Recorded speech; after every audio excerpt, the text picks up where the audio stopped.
It's time for a new gear train on the Critérium du Dauphiné. The Mont du Chat is at the center of attention today, a first of 3 difficult mountain stages that will decide the race win.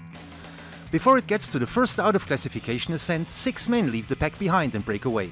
Amongst them 2 Frenchmen, Thierry Huppon and Anthony Turgis. Best placed of the escapees is Serge Pauwels. He lies 3 minutes and 38 seconds behind Thomas de Gendt and will soon virtually take over the leader's jersey, as the escape group has a lead of 8 minutes and 30 seconds at mid-race.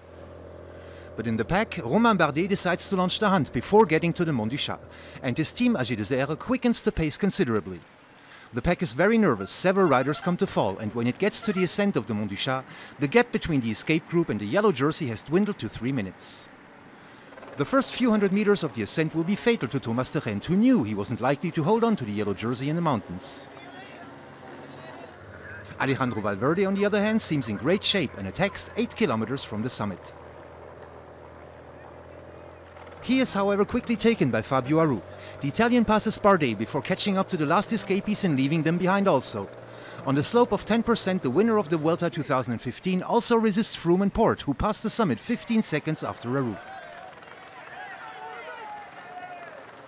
Contador, Valverde and Bardet are distanced by a minute and should be unable to catch up to the Italian on the descent to La Motte-Servolex. But Aru's hopes will be disappointed. He is soon joined by Christopher Froome, Richie Porte and even his teammate Jakob Fuglsang. The 4 sprint to the finish line, and to everyone's surprise it's Jakob Fuglsang who passes the line before the favorites and takes the stage.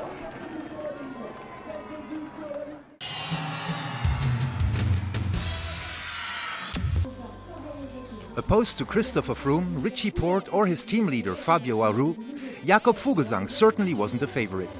But on a perfect team race by Astana, he first worked for his team leader before resisting the great favorites on the ascent of the Mont du Chat and boldly taking his chance on the final sprint. Except for a team time trial, it's the only success on the World Tour for Fuglsang in the last 5 years. The dry spell has come to an end.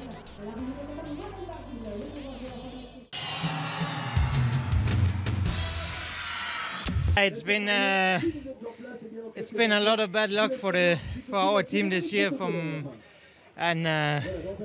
finally it seemed that everything comes together and that we start to be competitive and really competitive. Luckily, it's now before the tour, and to go in Dauphine like this and on the first hard stage be there in front with 2 guys with 2 of the other favorites for the tour, and for Dauphine it's of course really nice, and for me personally to win for the first time for Astana, it's a huge relief. It's a huge relief.